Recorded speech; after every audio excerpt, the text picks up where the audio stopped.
स्वामी दयानंद का प्रचार प्रसार चरम सीमा पर था।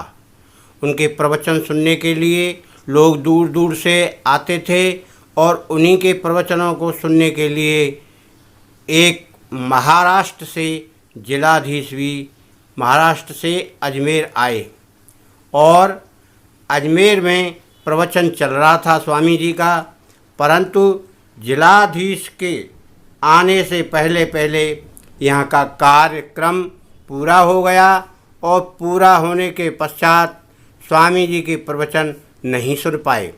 अब स्वामी जी को अजमेर से जोधपुर से प्रवचन करना था, तो जिलाधीश महोदय ने अपना परिचय बताकर स्वामी जी से बात की कि मैं तो आपके प्रवचन सुनने के लिए महाराष्ट्र से और अजमेर आया हूँ, परंतु आपका प्रोग्राम तो यहाँ से बदल गया, चेंज हो गया।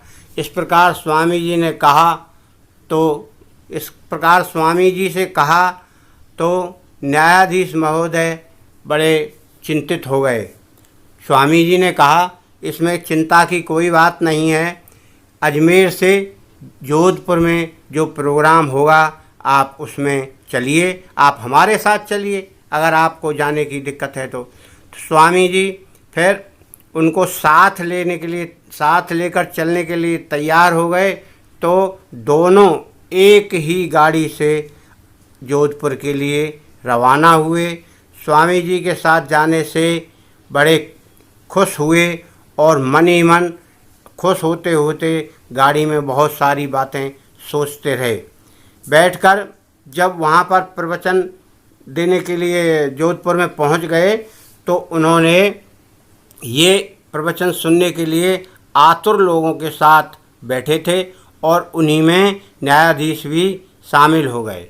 स्वामी जी के प्रवचन शुरू हो चुके थे, बड़े तसल्ली में सभी लोग बैठे थे और बड़ा ध्यान लगाए थे कि स्वामी जी आज क्या प्रसंग सुनाएंगे। स्वामी जी का प्रसंग शुरू हो चुका था और सुनते हुए लोग बड़े खुश हो रहे थे।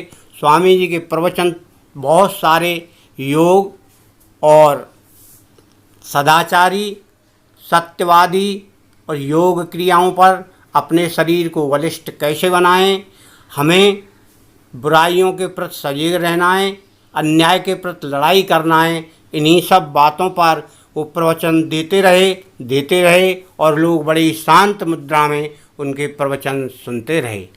तो मेरे भक्तों, ऐसे ऐसे धर्मात्मा और सदाचारी पुरुषों का प्रवचन तो हर कोई सुनता है और उनसे प्रभावित भी होता है। सामान्य जन के प्रवचन से कोई प्रभावित नहीं होता। अंत में प्रवचन चलते रहे और न्यायाधीश महोदय को अब एक ऐसा रास्ता दिखाई दिया, ऐसा प्रवचन में उन्होंने स्वामी जी ने बोला जिससे वो बड़े प्रसन्न हुए, बड़े गदगद हुए और अंदर अंदर संकल्प लेने लगे कि ये प्रण तो मेरा चल ही रहा है, क्योंकि वे ईश्वर भक्त थे और उसका पालन भी करते थे।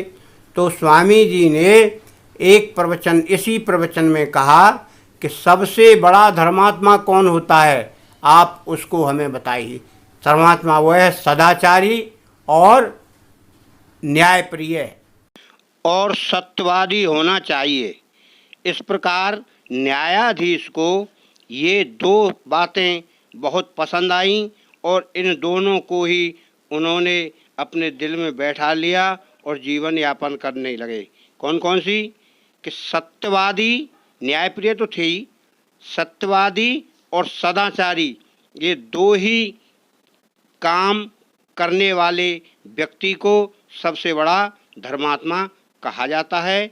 ईश्वर भक्ति तो करते ही थे, ईश्वर में आस्था थी, मगर ये सब स्वामी जी के कहने के बाद और उनको पक्का हो गया कि ये सबसे अच्छा तरीका है जिससे मैं अपने सभी भक्तों को संतुष्ट कर पाऊंगा और न्याय में ईमानदारी से न्याय कर पाऊंगा।